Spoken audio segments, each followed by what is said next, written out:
nos hemos acostumbrado a creer que pensar primero en una misma era un acto egoísta y reprobable. En la práctica, esto supone que cuando me piden un favor, por ejemplo, tengo que estar dispuestísima a cumplirlo, porque si no, seré una persona mala y egoísta.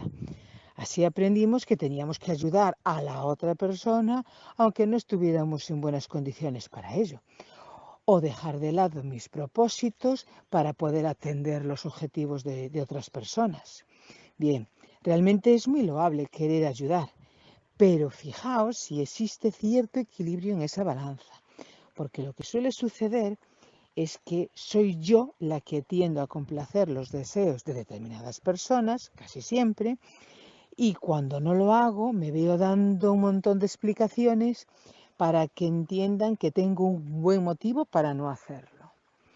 Entonces, aquí hay dos cuestiones relevantes. La primera es que estoy haciendo cosas muchas veces sin querer hacerlas y sin que sean mi responsabilidad. Y la otra es que estoy supeditando por norma mis preferencias a las preferencias de los demás. Si te identificas con esta situación, te invito a que des a valer tu derecho de pensar en ti primero, al menos una vez de cada dos.